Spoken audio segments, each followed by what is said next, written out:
guys, thank you so much. Thank you so much for attending today. In addition to being the speakers of this panel, I think you're all sponsoring this conference in some way. Yeah. So that just happened to be a coincidence. We wanted to do a talk. What's that? Yes. They sponsored Philip Zimmerman. So that was really nice to see. But yeah, like I said, it wasn't planned. It just happened to work out the way. So what we want to talk about today is creating a Monero circular economy. So we talked about it a lot today, these ideas of essentially needing to just opt out and start using Monero. And that's how we take it to the next level, is literally adopting and using it. And to do that, we're obviously going to need tools for those purposes. Vic is the creator of Cake Wallet and Monero.com wallet. Yep. Which I actually prefer. I hope you don't mind. You're a purist. I'm a Monero purist, those of you who haven't noticed yet. I don't know if the bow tie gives it away. But Vic said he wants a bow tie, so. So yeah.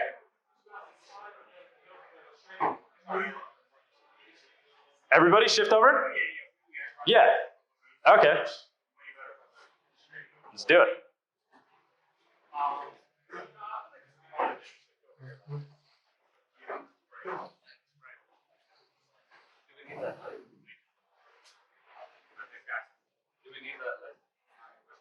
Yeah, if you could shut the projector, if you guys don't mind. Yeah. All right, so Vic, creator of Cake Wallet, probably one of the best way to easily obtain your Monero and then actually use it as a wallet. It was the first iOS wallet. We can get into that. They also have an Android wallet, but yeah, it's become a critical utility in the Monero community.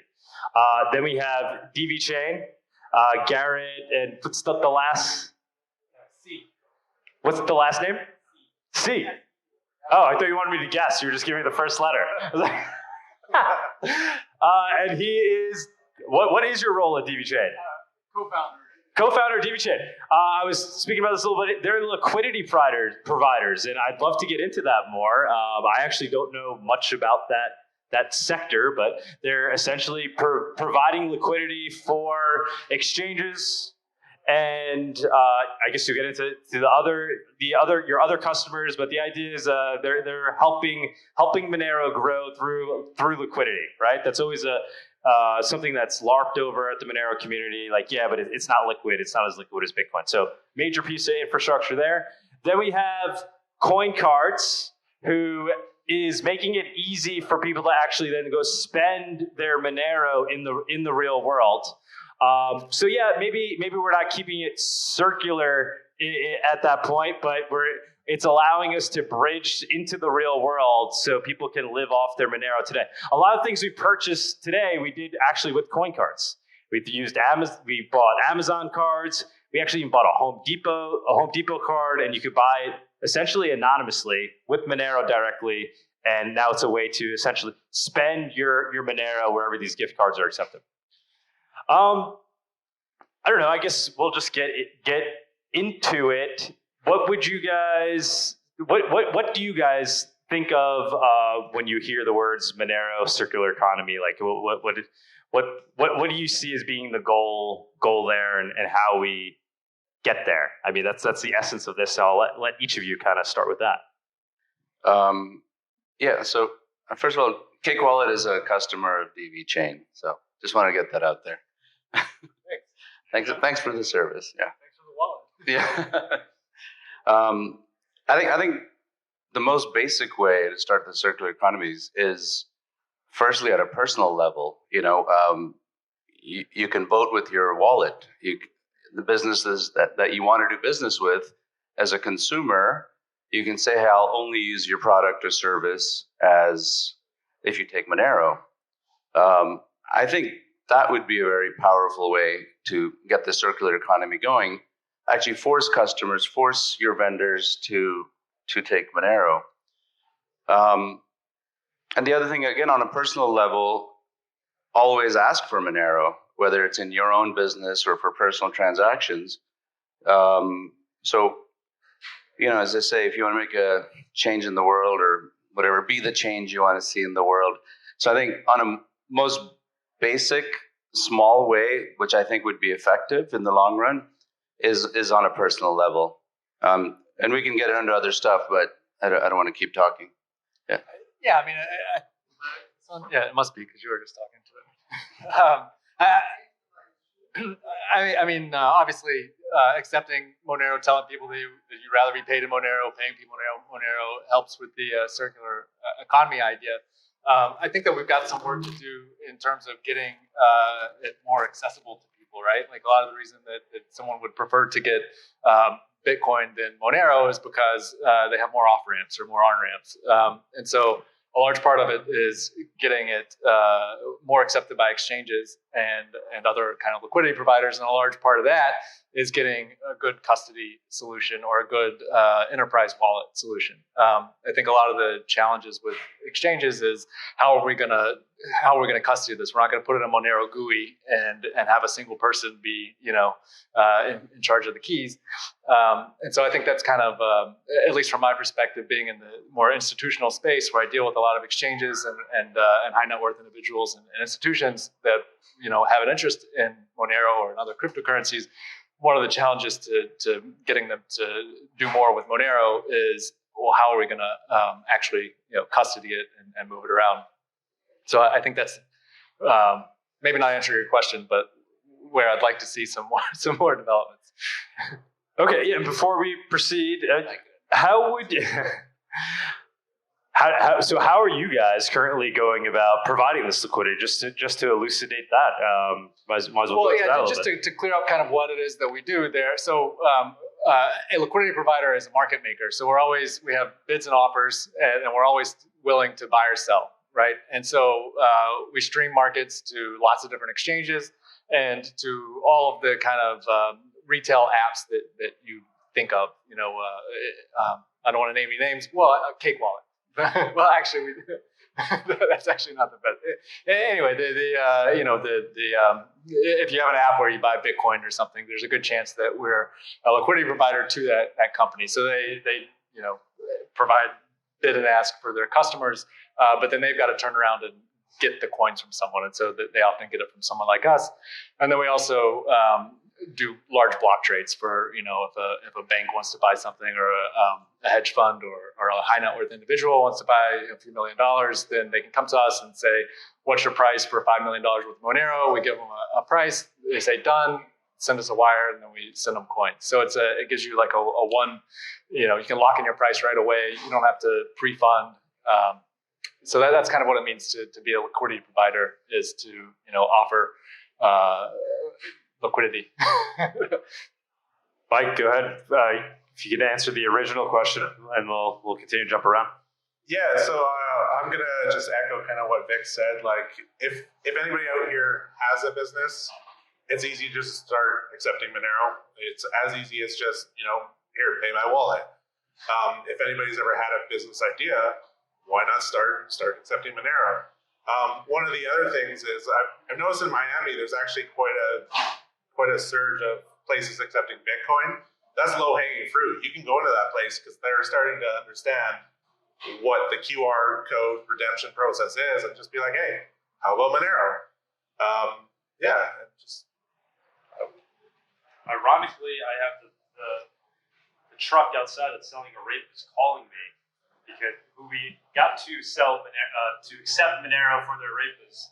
Just give me 1 second. So I can address something you brought up, that accessibility of Monero. That's always a problem. I mean, right now you have companies like MoonPay and Wire, and you can just put your credit card, debit card, and you can get Bitcoin or Litecoin, whatever they're selling. So I don't know if any of you follow me on Twitter or Reddit. You probably saw the announcement already. I just launched a company called BlockBuy to compete with those guys, but for Monero. They don't offer Monero. So the goal for BlockBuy is to solve this problem, is to get Monero in the hands of people very easily just by using credit cards or debit card.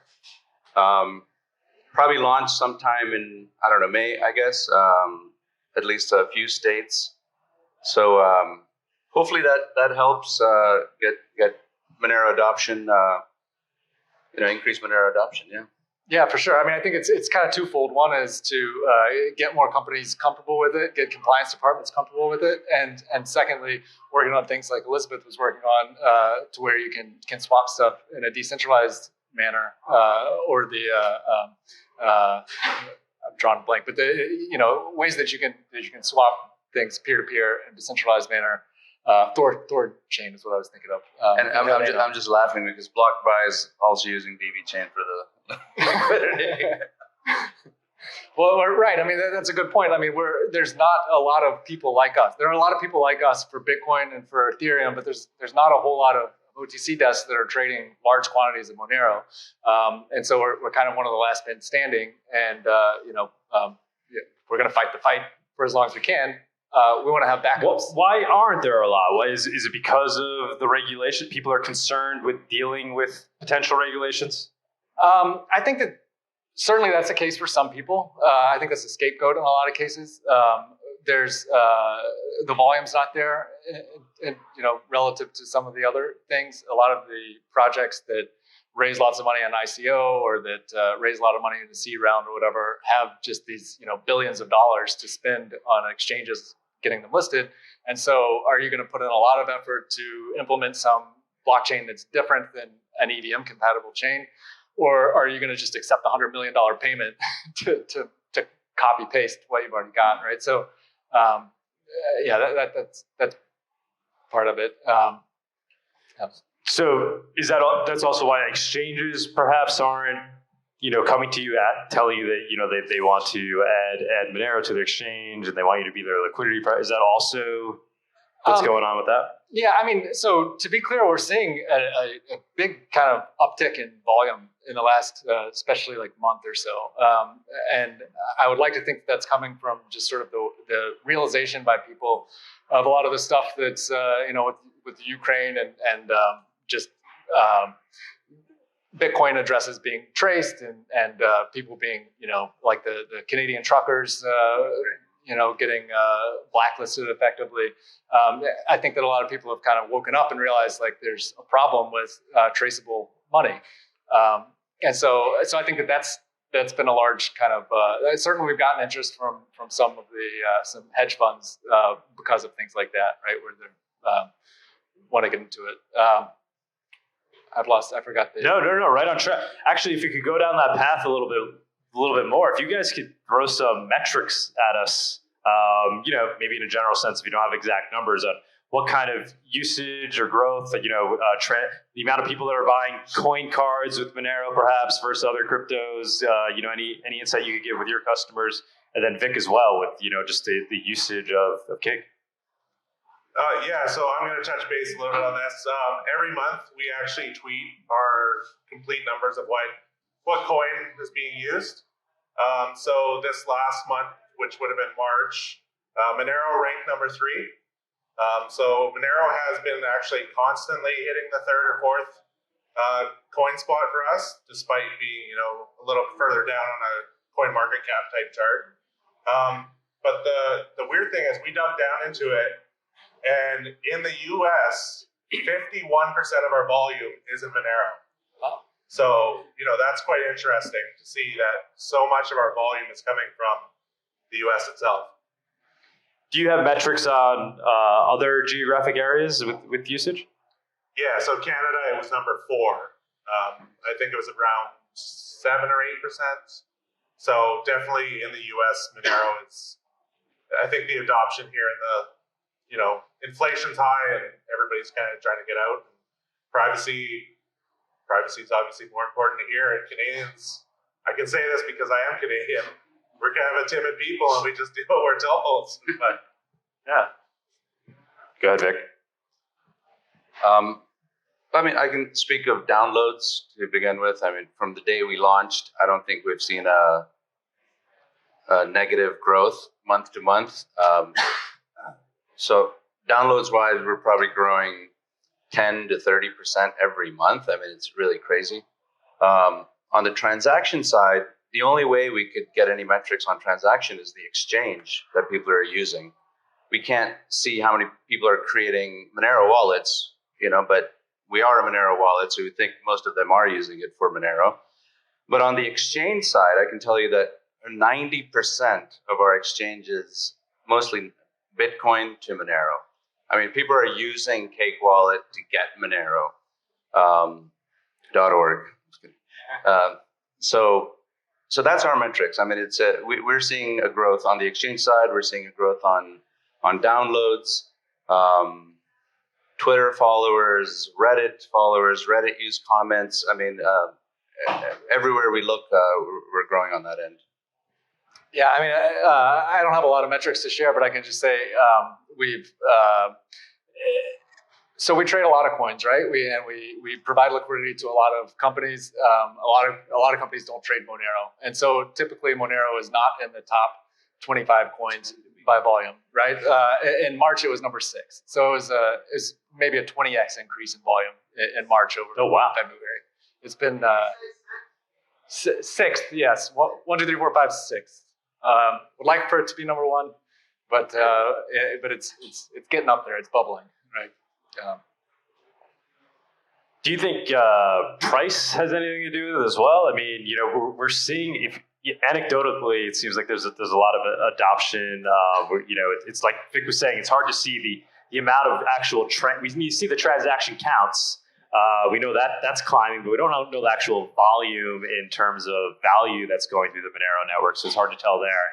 But then we could assume that that's trending up. But then people always seem to be concerned. Well, why isn't price essentially following adoption if we're seeing a growth in adoption? I mean, typical and in historic cycles, we've seen the opposite of that. We've seen when the price is at all-time highs, volumes pick up, right? And it's people want to buy things at the highs. That's just, I don't know why, but that's just this human kind of psychology. And right now we're like half the price that we were a year ago, and volumes are much higher. So there's something brewing there. I mean, we're doing just on chain, right? 9% of Bitcoin transactions, right? The number of Monero transactions is about 9% of Bitcoin, and it's on fewer exchanges. So the people that are using it, right? It's not just speculative kind of arbitraging across exchanges. There's real usage out there, and we're seeing more volume. I think the price will probably follow, certainly if the rest of the market doesn't collapse, but to be seen, I suppose. And the thing is, if the price does make new highs, which it will at some point, right? But next time that it gets to new highs, you're going to see an even bigger explosion of volume, I think. We had a talk today focused on the growing adoption of Monero in the dark markets. There's a lot of reason to believe it's growing there and it's actually being used there. There's stats for that. How do you guys respond to that? That's something I feel, well, not often, but there's people that criticize me for always like having to mention that. It's like some people obviously don't, but there are those that do, and I always do to give an example of how Monero is working as digital cash. And I personally, on a philosophical level, am a big pro open markets person. But how do you get? What is your response to that? How do you guys deal with that? How do you guys talk about that? Are you out there saying it's great Monero's used on the dark markets? Do you think it's a good thing? How do you guys respond to that type of question? I think it's inevitable. Monero obviously is a privacy coin. It will always be a privacy coin first. And I mean, the dark market is somewhere you don't want your information out there. So, I mean, I don't talk about the dark market a lot just because I'm kind of skirting on the underside of regulations as it is. I mean, we're not regulated yet, and I don't want to be, and I don't want to be like, we're the top Monero gift card provider out there, and maybe some of it's from the dark markets. That's not something I want to be advertising, but I mean, dark markets are always going to exist, and it's the Hydra. You cut one head off, and 5, take its place. Yeah, I was on CoinDesk TV, and they sprung that gotcha question. They said, "Will Monero continue to be used for ransomware and this?" And I was like, "Yes." And I was getting to the but she cut me off like, "You heard it here, folks. Monero is for ransomware and darknet markets." But what I was going to say, if they'd let me, was I think we should mention it because it's proof that it works. I mean, that's where, yeah, it's wrong. Criminal activity is, of course, wrong. But the fact is, that's where privacy and security is paramount. So I would say, yeah, I don't shy away from it. I say, yes, it's used there, which is proof that it works. Yeah, it's an indicator that it's working for sure. It doesn't come up a lot at my company because we're generally dealing with institutions that we KYC everyone and we know them very well and know what they're doing with it. For the most part, it's hedge funds and people like that. But yeah, I mean, it certainly is an indicator that it's working. Yeah, I mean, we're going to have a regulation policy panel coming up, so we'll dig into this deeper, but would love to hear your thoughts on that, each of you, on where you potentially think you see things are heading in terms of regulation with regards to Monero in particular and in the US.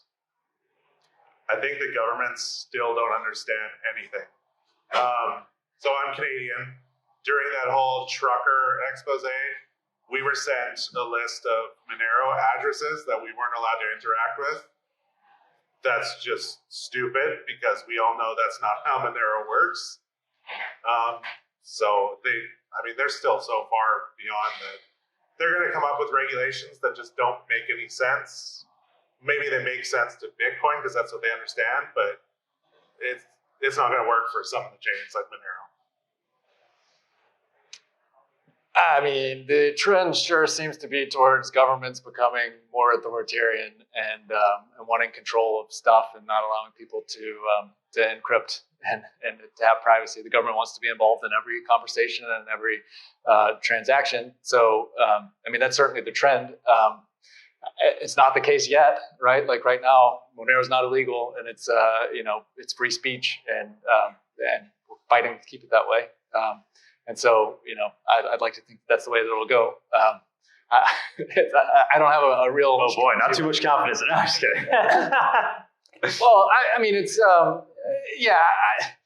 it's hard because like governments in so many ways are pushing back against the Constitution and against the things that used to be our values, and so it's a little disheartening for sure. But that said, I think that there are enough people that understand the importance of privacy and the importance of freedom that we can survive long enough to the point where you can't stop it, right? Yeah. And when we had Philip Zimmerman talk, he brought up the point that Vic was just making that we need to just lean into it, right? We need to not shy from the fact that encryption can be used for these things. It can be used to empower people, but we should lean into the fact that it could also be used for these nefarious things, and that just like the internet itself. And I thought that was he had a great way of expressing that. And then he also kind of mentioned that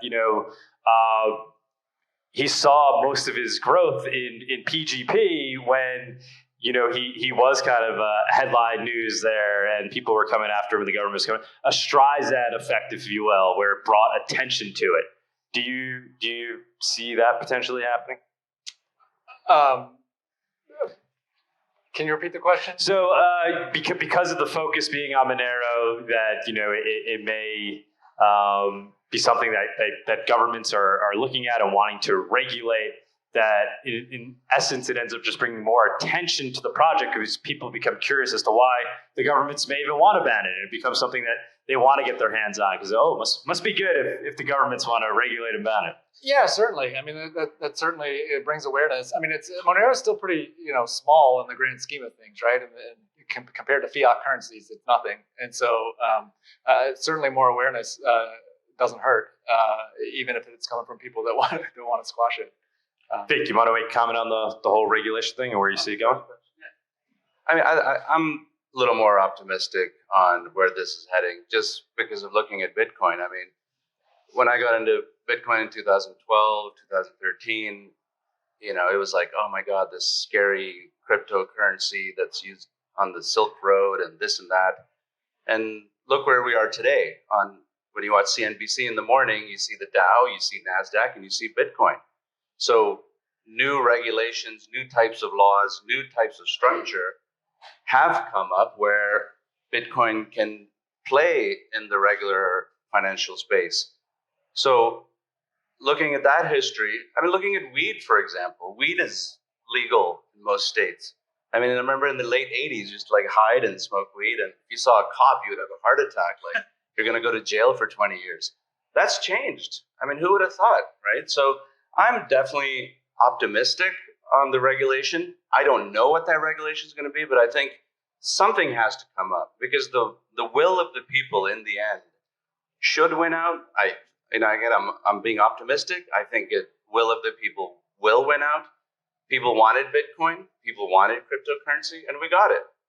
Now there's going to be the next step. People want privacy. People want anonymity, whatever that word is. Non-anonymity, whatever. So yeah, I'm optimistic. I think the old people will die out. The new people will come. You know, people that grew up with cryptocurrency. They'll make the laws. They'll make the rules. They'll make the regulation.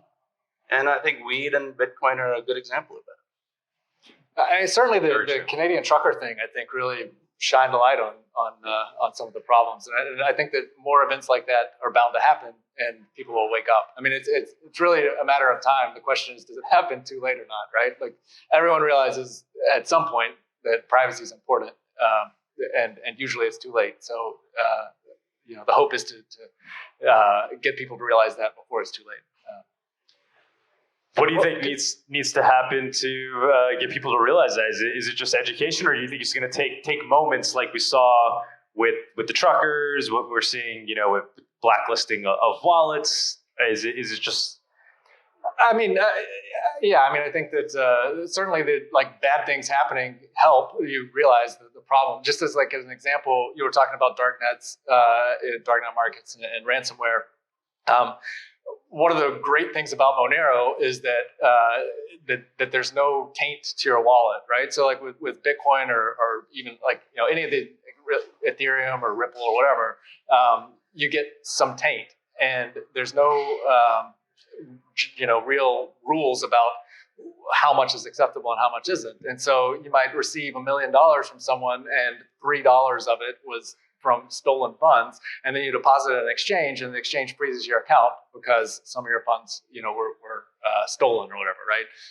Or likewise, you send money to a counterparty who sends it off through several hops, and eventually it ends up on the dark net, and then your wallet's tainted, and now all of your counterparties are want an explanation for why you have this taint in your wallet. And oftentimes it's these, the chain analytics companies are just wrong. They cluster things. And we've seen our addresses show up as being Coinbase or Bitstamp, right? And we know that they're not, it's ours. So they're not perfect, but which makes it very dangerous because it's kind of, we think that it might be this, so we're just going to say it is because we'd rather have it labeled than not. And then, innocent people just get shut off. It's kind of shoot first, ask questions later.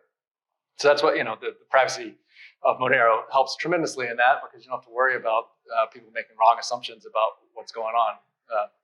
100%. Mike, do you have a comment there on this topic? Yeah, so I'm just going to say that people tend to look for solutions when they get screwed over. So I think in the instance with the truckers, everybody used GoFundMe. GoFundMe screwed them over. Then they started donating Bitcoin. Then the RCMP went after the Bitcoin. So it's just they actually confiscated most of the Bitcoin. So I mean, eventually, I got into crypto mainly because I got screwed over by PayPal at one point, right? And banks. So I was just okay, there needs to be an alternative. So I mean, I think people getting screwed over, as bad as it sounds, is gonna bring them to things like Monero, because they're gonna be okay, I bought some bad stuff on the dark market that accepted Bitcoin, but I got swatted because of it. So I mean, we saw it already, right? Bitcoin was started as censorship-resistant peer-to-peer electronic cash, right?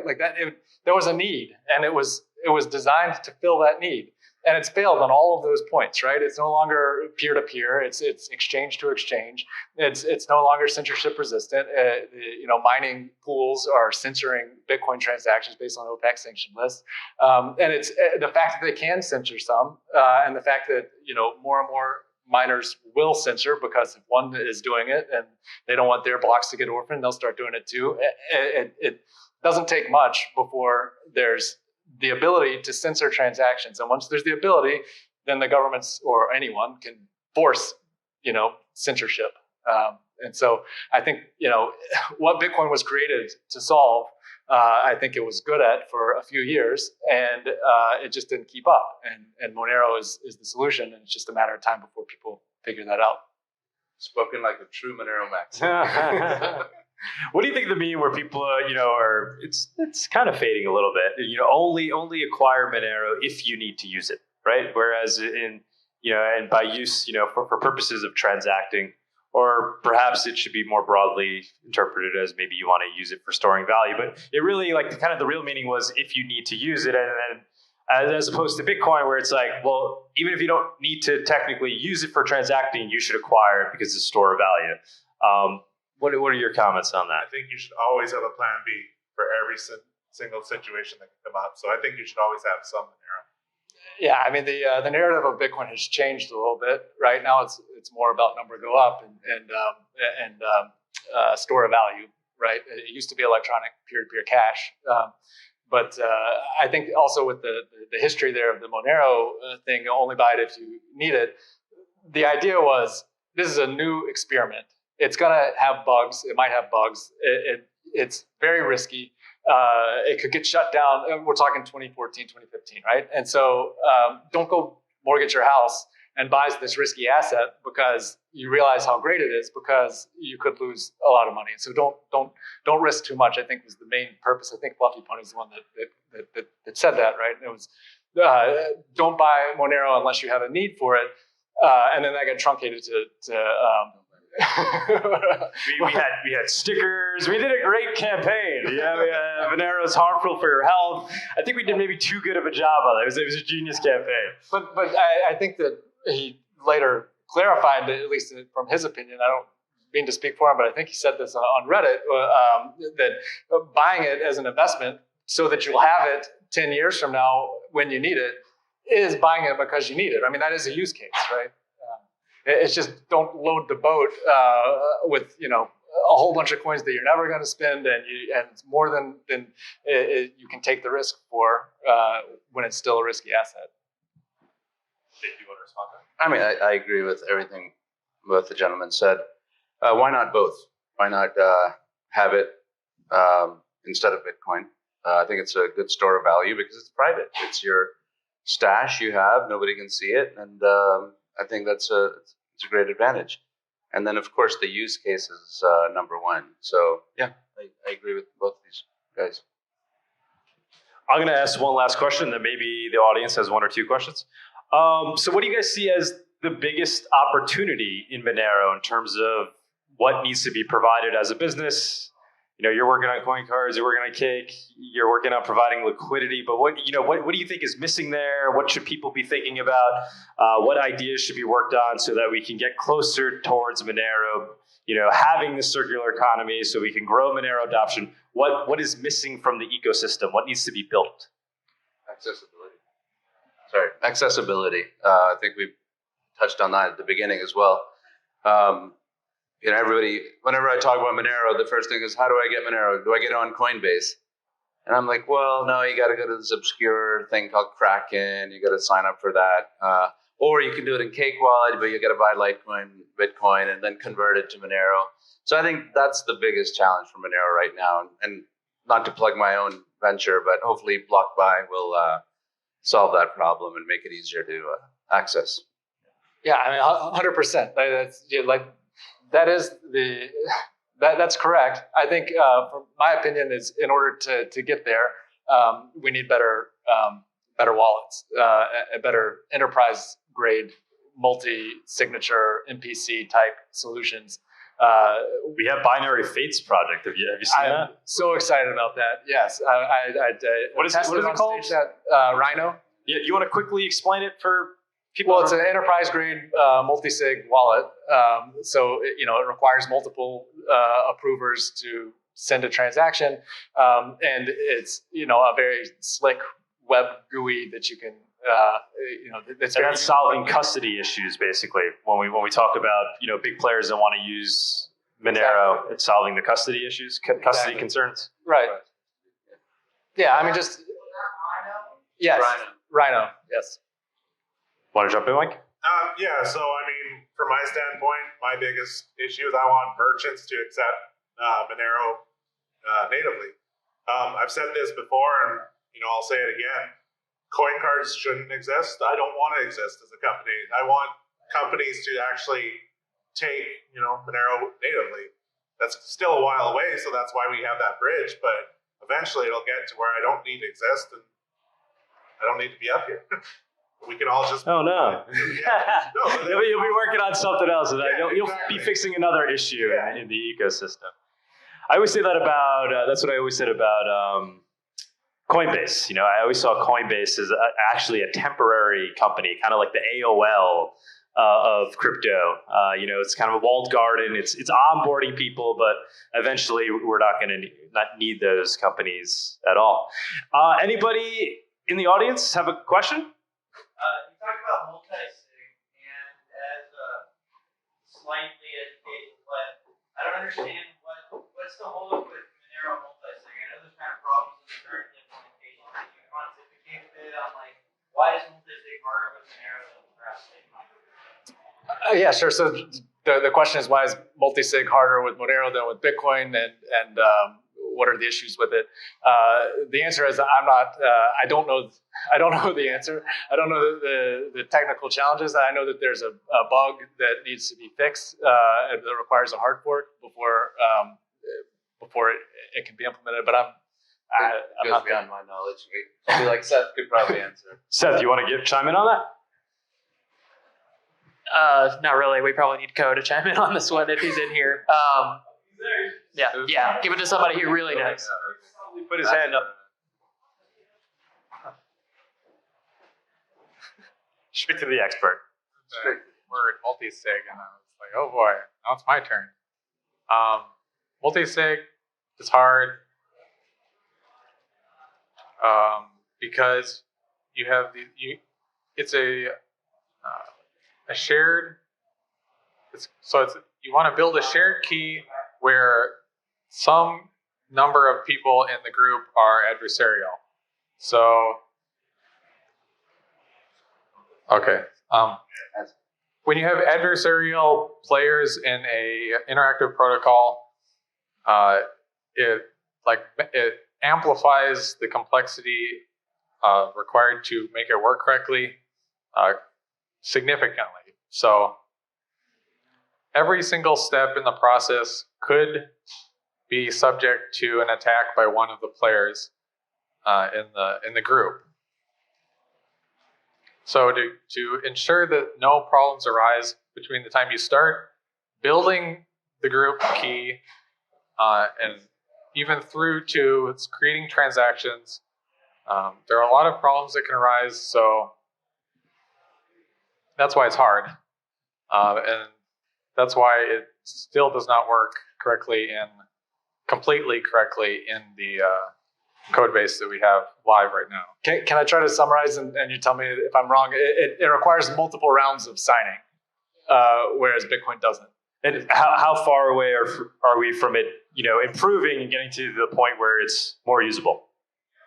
Well, all the PRs to make it work are in the GitHub, waiting to be merged. So I think I made a GitHub issue outlining which ones are in progress.